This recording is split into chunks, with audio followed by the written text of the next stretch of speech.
Assalamualaikum warahmatullahi wabarakatuh. Selamat malam pemirsa Vkom Channel. Balik lagi bersama saya Iskan Tasya di podcast Meja Bual, satu meja banyak cerita.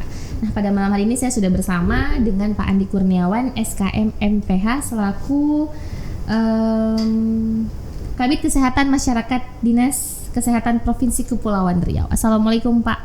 Waalaikumsalam warahmatullahi wabarakatuh. Selamat malam untuk kita semua. Selamat malam Pak. Apa kabarnya Pak? Alhamdulillah kabar baik. Yang pasti saat ini dalam keadaan sehat walafiat. Alhamdulillah. Apa kesibukan sekarang Pak? Kalau kesibukan ya seperti biasa, pekerjaan rutin kantor. Dikarenakan kewenangan provinsi, maka beberapa pembinaan dan supervisi kita laksanakan di kabupaten kota Kepulauan Riau. Oke, alhamdulillah. Mudah-mudahan kita semua dalam selalu diberikan kesehatan gitu ya Pak. Amin, amin. Nah, jadi Pak, pada malam hari ini kita mau ngebahas tentang posyandu Pak. Kalau selama ini kita pasti udah biasa nih Pak dengar posyandu, tapi yang mau kita bahas nih posyandu holistik. Ya. Mungkin Bapak bisa menjelaskan apa sih yang dimaksud dengan posyandu holistik? Silakan Pak. Makasih Mbak Tasa dan seluruh pemirsa Vkom TV di mana saja berada. Hari ini saya akan menyampaikan sedikit pengetahuan lah tentang posyandu. Di sini seperti kita ketahui bahwa sejarah posyandu itu pertama kali dicanangkan di kota Yogyakarta pada tahun 1986 oleh Presiden HM Soeharto.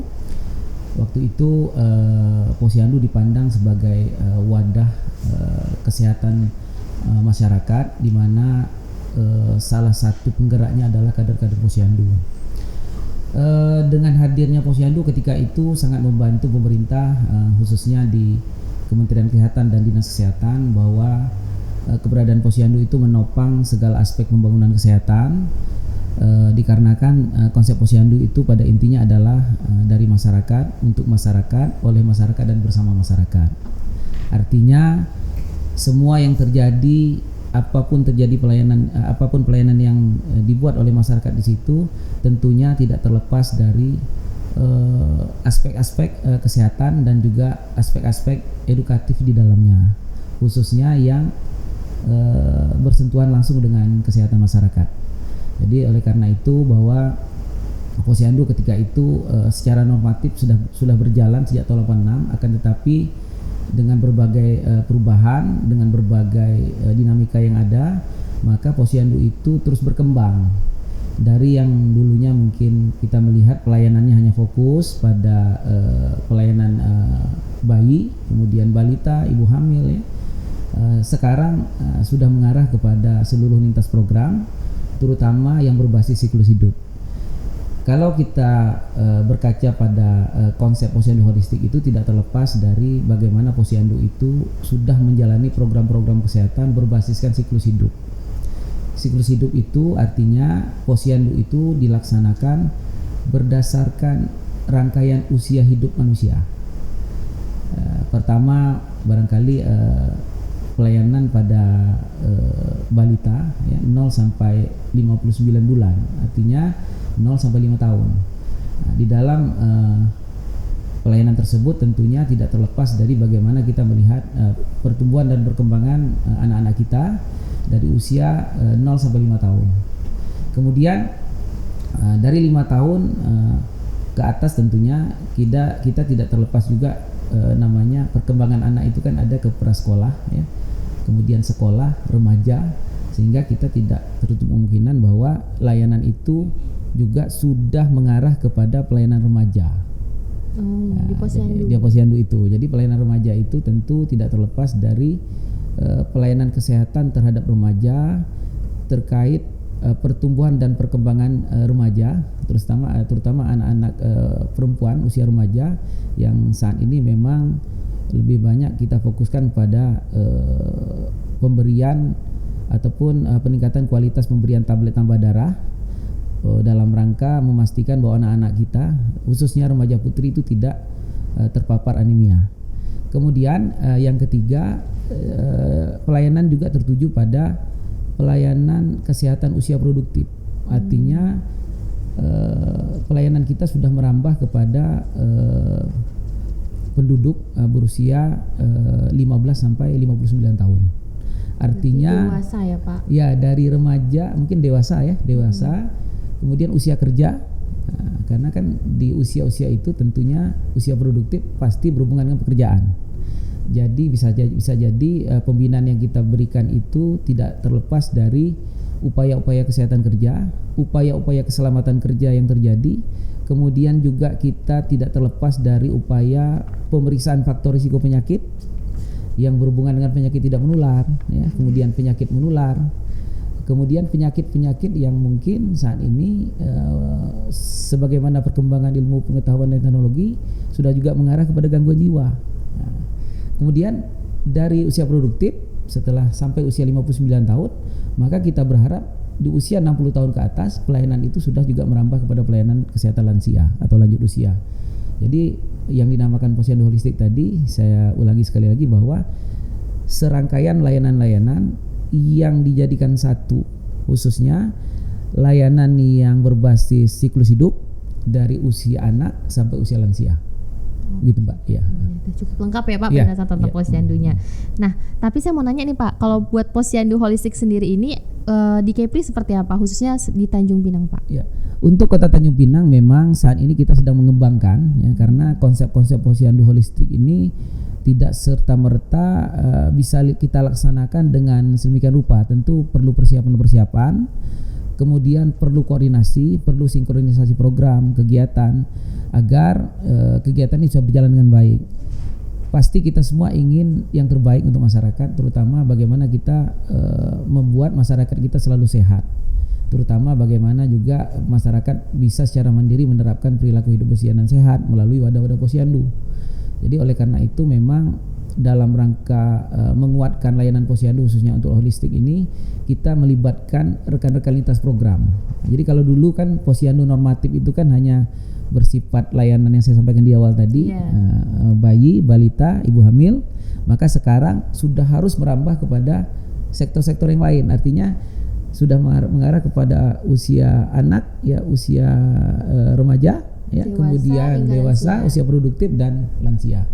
Jadi itulah yang nantinya perlu adanya kerjasama lintas program. Jadi antar program-program kesehatan yang ada di dalam sebuah komunitas kelembagaan yang namanya kesehatan gitu.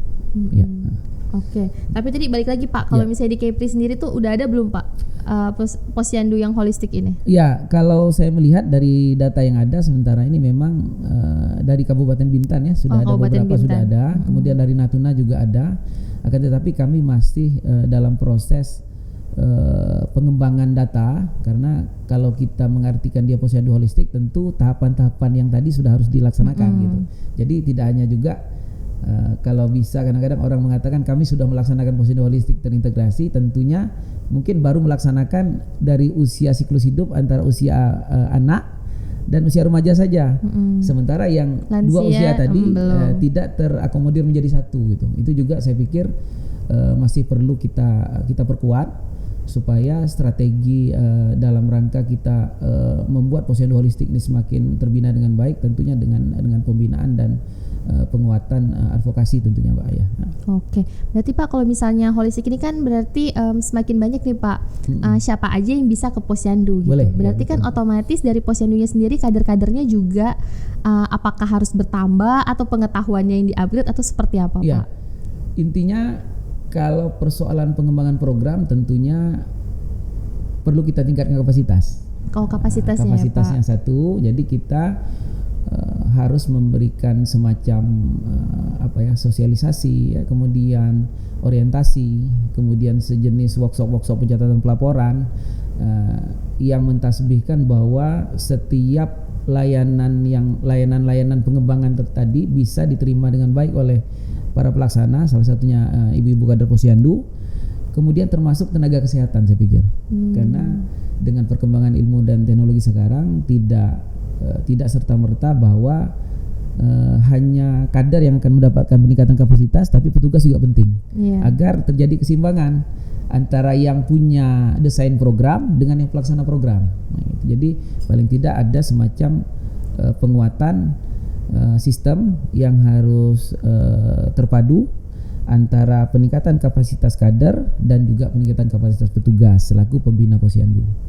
Kemudian selain itu kita juga mengharapkan bahwa semacam pengembangan modul yang dibuat oleh Kementerian Kesehatan ya, kemudian dari saya pikir juga akses dari TPPKK setiap kabupaten kota saya pikir penting dukungannya, karena ketua TPPKK itu kan adalah istri-istri dari kepala daerah, Iya, betul. yang punya sedikit power ya.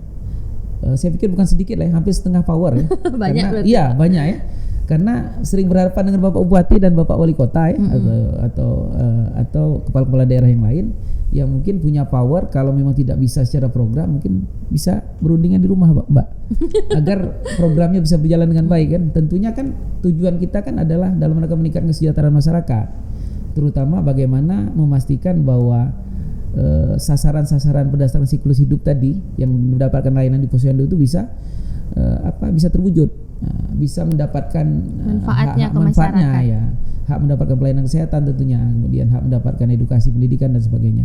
Jadi itulah yang mengapa saya pikir peningkatan kapasitas baik petugas, kader, kemudian sosialisasi, kemudian semacam orientasi itu perlu kita kuatkan kepada pelaksana dan juga pembina dari Posyandu tersebut ya. Iya, berarti ini pakai jurus orang dalam tapi yang aman gitu Aman ya, Pak. ya. Jadi orang luarnya yang mengadvokasi, Iya. orang dalamnya yang menguatkan. Yang menguatkan. Ya, gitu. Oke. Nah, tapi Pak, kalau misalnya di Provinsi Kepri ini sendiri, menurut data sejauh apa sih Pak kunjungan masyarakat nih Pak buat datang ke Posyandu gitu? Ya, jadi sebenarnya kalau kita melihat dari persentase kunjungan, target kita untuk, artinya dalam teknis itu adalah D/S ya. D/S itu angka kunjungan sasaran ke Posyandu ya, baik dari ibu, bayi, balita, itu saat ini memang tercatat masih di bawah 80%. Ya. Jadi Berarti targetnya 80% Pak? Ya, targetnya sekarang dalam target yang sudah kita buat baik dari Kementerian Kesehatan maupun berdasarkan indikator program khususnya dalam tata kelola Posyandu ya, saya pikir target capaian kita itu untuk Posyandu adalah 80%. Tapi sekarang rentang kendalinya sekitar 65%. Nah, jadi Apakah ini menurun ya pasti menurun, Pak. dari sebelum-sebelumnya Pak? Iya, jadi artinya banyak faktor ya. Perlu juga kita buat sebuah kajian ya, karena untuk memastikan bahwa faktor-faktor yang mempengaruhi warga masyarakat tidak datang ke Posyandu mungkin banyak hal juga ya. Baik dari sisi kesibukan saya pikir. Kemudian orang mungkin datang ke Posyandu hanya pada saat anaknya di bawah usia 1 tahun. Iya, biasanya kalau masih Untuk kecil-kecil ya imunisasi, Pak. Ya, untuk imunisasi, timbang berat badan, Tinggi ukur badan, tinggi badan, lingkar ya, kepala. lingkar kepala, kemudian sampai anaknya mendapatkan imunisasi dasar lengkap. Iya, biasanya 2 tahun aja Ya, Pak. sampai 11 bulan sampai 1 tahun ya. Nah, sisanya kadang-kadang datang tapi jarang-jarang. Nah, itulah yang kadang-kadang membuat Posyandu itu angka kunjungannya semakin sedikit ya. Kemudian mungkin kita juga perlukan inovasi-inovasi lah dari para kader dan juga pembina kader agar Posyandu itu menjadi sebuah wadah yang mengasihkan tentunya ya. Kemudian yang semacam perwayangan yang sudah dibuat sedemikian rupa supaya bisa menarik minat mereka untuk tetap betah hadir di Posyandu. Minimal kita harapkan itu sekitar 0 sampai 59 bulan. Artinya anak berusia 0 sampai 5 tahun setidaknya harus terus mendapatkan layanan di Posyandu. Paling tidak kalau pertumbuhannya sudah tidak mungkin lagi, maka perkembangannya akan kita nilai. Berarti kayak ada ketergantungan gitu ya Pak masyarakat terhadap Posyandu Ya, gitu. jadi kita berusaha mempertahankan kunjungan sasaran ke Posyandu itu sebisa mungkin, semaksimal mungkin sampai usia anak 5 tahun. 5 tahun. Ya, maka itulah upaya-upaya emas kita agar anak-anak yang nantinya generasi-generasi ke depan ini bisa tumbuh dan berkembang dengan baik dan tentu menjadi sebuah generasi emas dalam pembangunan Indonesia dan pembangunan negeri kita ini gitu. Ya, karena tanpa pemantauan kesehatan khususnya perkembangan dan pertumbuhan anak di usia 0 sampai 55 tahun itu kalau kita juga mengharapkan orang tua, tidak semuanya orang tua betul-betul persis bisa merawat anaknya sampai sedemikian rupa, khususnya usia sampai 0 sampai 5 tahun. Tentu dibutuhkan juga ya, mungkin tenaga-tenaga di luar itu ya. Tapi kalau di posyandu minimal kita sudah punya bidan terlatih di situ. Kemudian kita juga punya tenaga gizi. Barangkali dalam usia 0 sampai 5 tahun anak-anak mengalami drop dalam pola makanan, ya tentu bosan mungkin dengan pengolahan makanan dari orang tuanya, maka dibutuhkan strategi-strategi agar makanan itu bisa diolah di rumah oleh orang tuanya, tetapi dengan pendampingan tenaga gizi dalam proses pengolahan dan pengamanannya. Ya, itu juga berpengaruh terhadap, saya pikir, gizi anak-anak kita gitu. Karena selama ini kan kadang-kadang kita lebih banyak belajar dari media sosial ya. Walaupun itu kadang-kadang saya pikir tidak semua juga benar. Jadi harus ada tenaga ahlinya ya kan. Jadi kita juga harus memilah-milah informasi itu apakah itu benar-benar adanya atau memang perlu pendampingan gitu. Jadi disinilah peran-peran tenaga-tenaga kesehatan yang tugasnya adalah sebagai pembina posyandu seperti bidan, mungkin barangkali beberapanya ada perawat ya. Kemudian ada tenaga gizi atau nutrisionis yang terus memantau pertumbuhan dan perkembangan anak-anak kita yang mendapat pelayanan di posyandu, termasuk peran-peran kader dalam pergerakan. Nah, gitu aja sih saya pikir. Kayaknya kalau kita lihat juga sekarang posyandu tuh kalau bawa anak imunisasi tuh udah ada karpetnya, ada mainan-mainannya gitu ya Pak. Ya. Nanti disusun berdasarkan usia gitu. Saya anaknya umur berapa tahun udah bisa nggak kalau main balok atau main puzzle biasanya gitu. Nah, mudah-mudahan ini juga menambah minat masyarakat gitu ya Pak. Betul, saya sangat setuju itu karena itu merupakan salah satu inovasi lah ya supaya anak-anak itu mungkin tidak bosan ya kan. Jadi sambil menunggu penyuluhan, ibunya mendapatkan penyuluhan kesehatan ya, dalam mungkin bagaimana memasak makanan yang sehat, ya, mengolah makanan yang sehat. Mungkin saya pikir juga mendapatkan informasi tentang cara menyusui bayi balita ya, mungkin itu yang perlu benar ya, perlu gitu ya, kan. Itu yang mungkin, karena kan nggak semua orang bisa mengakses informasi itu, apalagi mungkin kalau yang keterbatasan biaya mau ke dokter udah berapa gitu kan ya itu Pak. Gratis Pak. Iya kan kalau di posyandu gratis. Gratis. Ya mungkin diharapkannya juga mungkin kader-kadernya ya Pak yang lebih bertambah nih pengetahuannya gitu kan. Jadi bisa memberikan informasi buat para pengunjung ke posyandu. Oke Pak. Nah tadi kita balik lagi nih Pak ke posyandu holistik, tapi ada lagi nih yang terbarunya adalah posyandu holistik integrasi ya Pak. Berarti kan ini merupakan inovasi. Jadi sebenarnya apa sih Pak tujuan dengan adanya yang posyandu holistik integrasi ini Pak? Ya, sebenarnya tujuan utamanya adalah bagaimana kita mendekatkan integrasi pelayanan kesehatan primer itu tentunya targetnya tetap masyarakat. Bagaimana masyarakat itu mendapatkan akses layanan posyandu itu semakin dekat di hati mereka gitu. Salah satunya per tanggal 31 Agustus ya 2023 Menteri Kesehatan itu sudah melaunching sebuah program yang namanya transformasi layanan primer dan integrasi layanan primer. Integrasi layanan primer ini sudah pasti bahwa pelayanan kesehatan itu tertuju pada basis terendah dari pelayanan kesehatan, artinya pelayanan kesehatan dasar dari masyarakat berbasis rukun tetangga, berbasis rukun warga, ya, kemudian berbasis dusun, ya, kemudian berbasis desa dan berbasis kecamatan. Jadi artinya peran puskesmas sebagai pembina pelayanan posyandu itu tentunya sangat kita harapkan kontribusinya. Dan ini juga saya pikir untuk holistik, saya pikir banyak juga sudah mulai men-try out layanan, menggabungkan layanan-layanan yang ada dari layanan yang sifatnya normatif sebelumnya menjadi lebih lengkap ya, lebih lengkap. Jadi artinya kalau holistik itu adalah bergabungnya beberapa lintas program yang ada di kesehatan tentunya, seperti pemeriksaan faktor risiko penyakit tidak menular ya, kemudian lansia, kemudian usia remaja yang mungkin sekarang juga ada namanya pos upaya kesehatan kerja. Karena sasaran pos upaya kesehatan kerja pasti pekerja. Yang namanya pos upaya kesehatan kerja itu sasarannya adalah pekerja. Nah, sasaran pekerja itu nanti kita juga pilah-pilah apakah yang pekerja yang sifatnya formal yang ada di perkantoran, yang di pabrik, yang di perusahaan ya, di BUMN dan sebagainya. Ada juga pekerja-pekerja non formal. Nah, non formal ini merambah pada nelayan, pengrajin, ya, petani. Ya, karena Kemudian mereka juga butuh ya Pak butuh, diperiksa ya, butuh, dan kesehatannya mereka ini gitu. kadang-kadang mau akses ke puskesmas juga nggak sempet nggak gitu sempet, namanya ya. kerja Itu ya Pak. kayak PKPK 5 juga sudah ada beberapa pelayanan kesehatan sudah kita bentuk ya di beberapa puskesmas, termasuk di Puskesmas Batu 10 ya di Tanjung Pinang. Itu juga mereka sudah mulai membina sebenarnya kelompok-kelompok peternak lele ya. Kemudian pembinaan pedagang kaki lima yang dilaksanakan setiap 1 bulan sekali. Ini juga sebenarnya konsep posyandu, tetapi dikarenakan tempo hari pelaksanaannya ada lintas program, maka masing-masing program memunculkan program itu secara mandiri. Nah, tapi sekarang dengan eranya sekarang, kita berharap semuanya terkumpul menjadi satu. Sehingga kalau ada orang tuanya yang punya bayi dan orang tua juga bekerja, maka ketiga-tiganya yang datang, ibu, ayah dan anak itu semuanya mendapatkan pelayanan di posyandu gitu. Sekaligus gitu Sekaligus, ya Pak. itu harapan kita. Jadi artinya orang tua, ayah sebagai orang tua laki-laki itu punya tanggung jawab juga dengan posyandu. Selama ini kan ibu saja nih. Betul. Nah, jadi kalau yang udah bawa posyandu pasti ibu jarang bawa alas saja bekerja. Iya betul. Ya kan? Padahal ibu-ibunya juga bekerja ya Pak. Iya betul. Padahal sebenarnya ibu itu juga bekerja.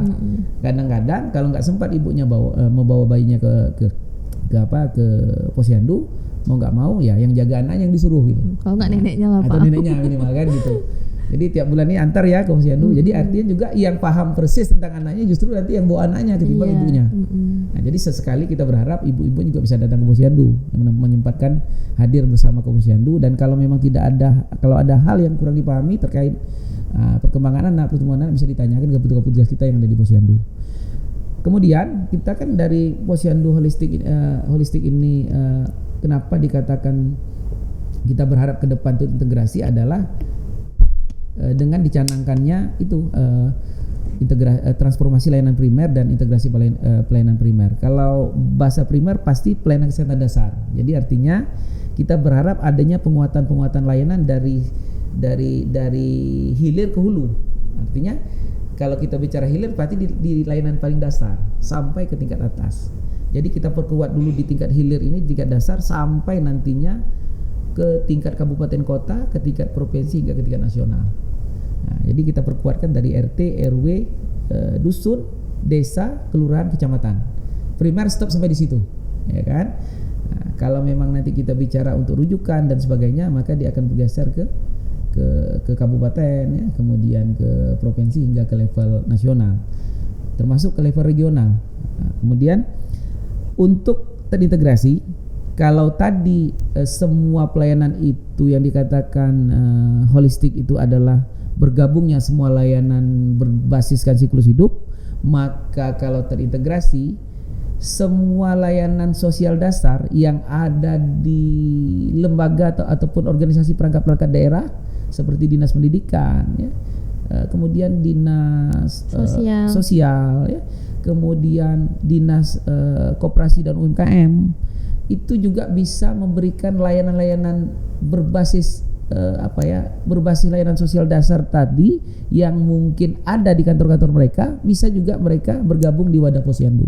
Jadi kalau dulu kita kan menyiapkan layanan posyandu itu dengan 5 meja konsepnya, maka tidak tertutup kemungkinan pada saat kita launching atau kita melaksanakan layanan posyandu holistik terintegrasi, semua layanan-layanan itu meja-meja akan bertambah. Ya, mungkin nanti dari UMKM dalam rangka berbasis UMKM, maka mereka memberikan edukasi, ya kan, orientasi, sosialisasi tentang bagaimana misalnya membuat produk-produk UMKM yang unggul berbasis ekonomi kreatif, ya.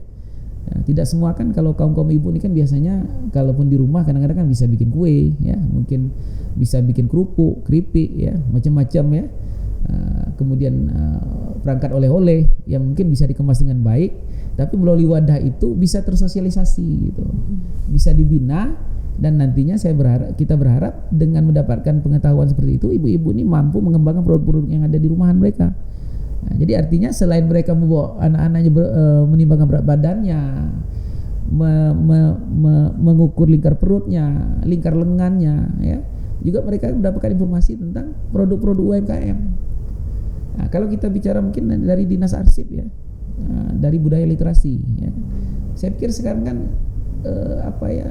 angka orang membaca buku juga semakin berkurang. Bisa dibawa buku gitu ya Pak. Jadi anak-anaknya setelah mendapatkan pelayanan kesehatan juga bisa sambil baca buku. Betul juga ya Pak. Jadi kan buku-buku itu saya pikir kan kalau kita mengharap orang datang ke kantor arsip, ke perpustakaan, saya pikir kalau kita lihat di buku tamunya tidak sebanyak juga yang kita harapkan. Kecuali lagi nyari kalau lagi literasi buat skripsi Pak, literatur.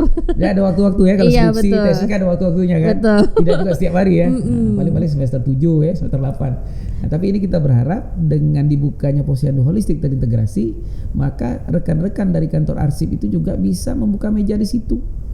Mungkin menempatkan buku-buku yang lagi hit ya untuk perkembangan anak, untuk perkembangan usia produktif, saya pikir ya, yang berhubungan dengan motivasi ya, buku-buku pengembangan diri, saya pikir cukup bagus di sarana Posyandu.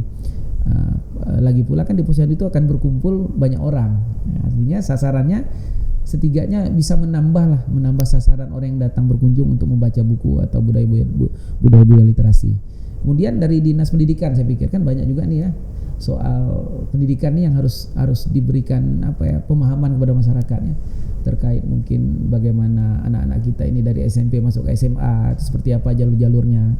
Itu juga saya pikir melalui ibu-ibu kader Posyandu ini juga jadi semacam pioner kita juga untuk menyampaikan informasi yang benar, yang betul-betul tervalidasi, yang bisa disampaikan kepada keluarga, minimal keluarganya dulu. Nah, nanti bukan hanya keluarga, saya pikir kalau mereka berbelanja ke warung, ketemu ibu-ibu yang lain, mereka juga bisa menyampaikan informasi yang benar. Nah, walaupun sekarang dengan dunia digital sekarang tidak banyak juga orang yang melihat dari media-media sosial yang mungkin sifatnya positif ya, yang mungkin bisa terkelola, terverifikasi gitu. Tapi paling tidak adalah semacam upaya-upaya kita di luar itu. Nah, inilah kita membangkitkan bagaimana Posyandu Holistik terintegrasi ini bisa terwujud dan bisa didukung oleh semua pihak. Dan ini harus kita ingat, ini kita akan sampaikan bahwa Posyandu ini bukan milik kesehatan, tapi milik kita semua. Milik bersama ya Pak? Milik bersama. Jadi siapapun boleh mungkin menempatkan meja-meja edukasinya di situ untuk kebutuhan masyarakat, saya pikir. Jadi bukan hanya di sektor kesehatan. Jadi kalau sektor kesehatan sudah 5 meja ada pasti. Nah, 5 meja 6, 7, 8, 9, 10 silakan diisi oleh kawan-kawan yang mempunyai layanan sosial dasar yang ada di organisasi perangkat daerah masing-masing yang saya sebutkan di atas. Iya. Oke. Tapi kalau dari pemerintah sendiri Pak, ada nggak Pak target misalnya kapan nih di Posyandu Provinsi Kepri gitu untuk Posyandu Holistik integrasi ini sendiri? Kita sebenarnya untuk jangka pendek kita sudah melakukan sosialisasi. Oh, jangka pendeknya ya, jangka pendek itu sudah melakukan sosialisasi terutama pada kegiatan-kegiatan yang berbasis Posyandu ya. Kemudian kegiatan-kegiatan TPPKK yang berbasis Posyandu itu sudah kita mulai menyisipkan materi-materi tentang Posyandu Holistik terintegrasi. Kemudian pada saat kita melakukan supervisi di kabupaten kota, kita juga sudah menyampaikan ya, tidak jemu-jemu kita menyampaikan terkait pengembangan Posyandu Holistik terintegrasi. Kemudian kita juga berharap itu sudah kita laksanakan hampir 0-2 bulan ya. Jadi di jangka pendek 0-2 bulan sudah kita laksanakan. Di setiap kita laksanakan supervisi di kabupaten kota, termasuk dilaksanakan oleh kawan-kawan kabupaten kota. Nanti di jangka menengah kita berharap Posyandu Holistik terintegrasi ini kita akan launching agar menguatkan bahwa ini kita ada Posyandu Holistik terintegrasi dan harus diketahui oleh seluruh masyarakat melalui pengembangan media, saya pikir ya, kemudian informasi-informasi interaktif yang mungkin menjurus kepada pengembangan Posyandu Holistik terintegrasi. Salah satunya adalah khusus kita di sektor kesehatan, dengan Posyandu Holistik terintegrasi itu kita harapkan adanya peningkatan kinerja dinas kesehatan. Kalau kita bicara dinas kesehatan, tentunya apa? Tentunya pasti di bawah dinas kesehatan ada puskesmas. Di bawah puskesmas ada puskesmas membantu. Di bawahnya lagi di layanan sosial dasar ada Polindes, pos bersalin desa, pos kesehatan desa, ya, sampai ke Posyandu. Jadi artinya apa? Konsep ini akan terus menjalar dari hulu ke hilir, dan tentu nanti kita berharap dari hilir juga bisa memberikan kontribusinya ke sektor hulu gitu. Jadi dari pelayanan dasar sampai ke pelayanan di tingkat nasional tentunya. Kalau di Indonesia udah ada Pak? Sudah ada. Di beberapa kalau kita melihat yang sudah memberikan akses yang sangat lebih itu ada di salah satunya di Provinsi NTB ya, Nusa Tenggara Barat, itu sudah melaksanakan. Saya juga sedikit mengadopsi juga dari sana dikarenakan kemarin kita melaksanakan raker Kesnas, Raker Kesmas ya di sana, maka mereka memberikan contoh sebagai percontohan. kami juga bisa melaksanakan posyandu holistik terintegrasi. Jadi di situ TPPKK juga bisa membuka meja, bisa menjual produk-produk dari Dekranasda dan sebagainya, ya, yang mungkin dari sisi harga, mungkin dari sisi ini yang menyesuaikan dengan kondisi di masyarakat ya saya pikir. Kemudian dari mana? Dari Dinas UMKM itu mereka juga membuat label-label produk. Ya. Jadi bisa membantu masyarakatnya juga ya Pak. Ada juga saya lihat tuh yang sangat menarik di pikiran saya pada saat itu, saya melihat orang-orang dengan gangguan jiwa yang sudah mendapatkan pelayanan obat-obatan itu mereka bisa merakit produk-produk UMKM semacam pernak-pernik seperti gelang-gelang berbasiskan mutiara gitu. Mutiara Pak. Sangat luar biasa. Jadi kalau orang gangguan jiwa ini kan sudah dikasih obat, mereka produktif. Iya. Yang jadi masalah mereka nggak dapat obat, nggak dapat layanan, ya itu saya pikir mungkin mereka sering kambuh. Jadi kondisinya sering kambuh. Maka melalui posyandu juga kita berharap walaupun saya pikir masih jauh soal gangguan jiwa ini, tapi bisa kita laksanakan. Tetapi bagi mereka yang sudah mendapatkan layanan, jadi obatnya sudah rutin, ya, sudah mendapatkan keteraturan berobat, sudah sering melaksanakan konsultasi ke dokter spesialis jiwa, saya pikir. Itu yang udah stabil lah ya gitu Pak ya. Jadi saya lihat kemarin dari sekumpulan komunitas orang dengan gangguan jiwa yang sekitar 6 atau 7 orang itu mereka bisa menghasilkan produk-produk UMKM itu.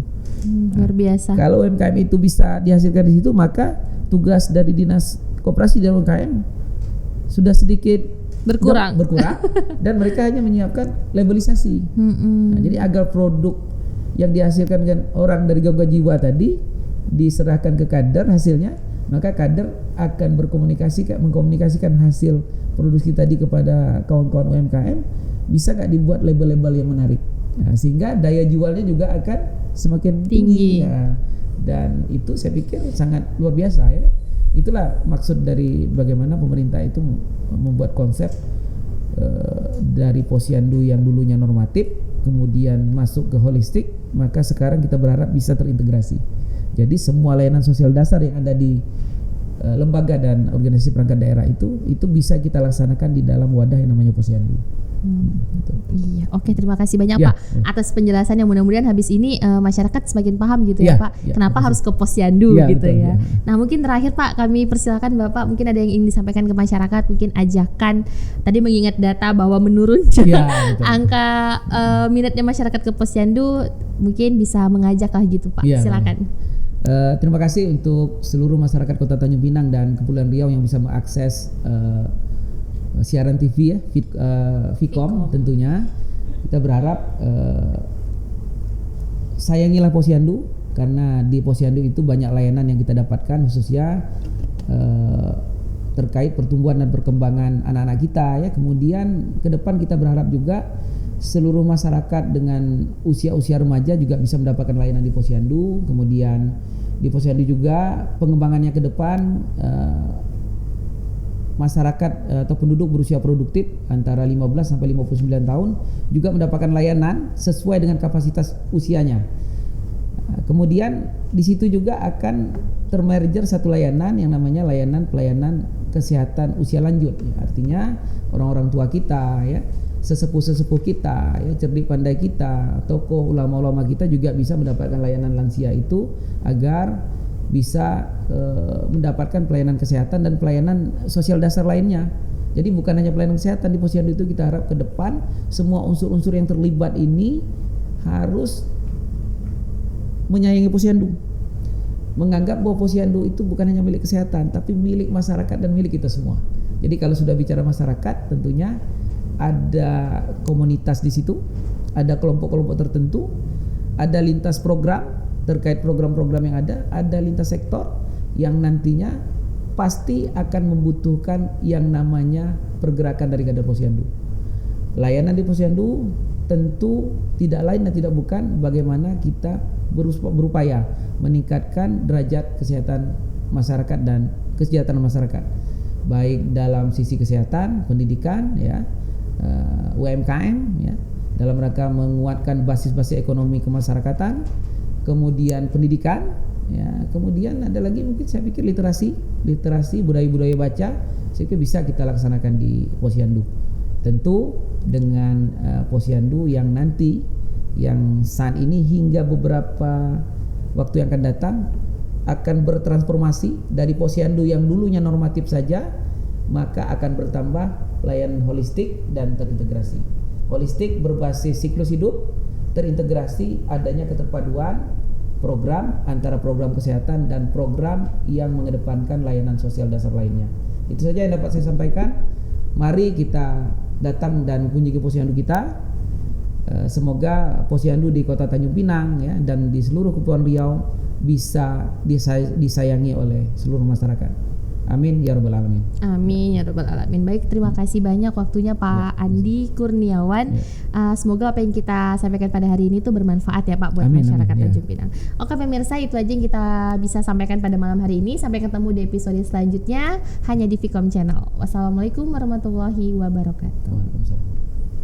Oke Pak. Oke Pak. Oke.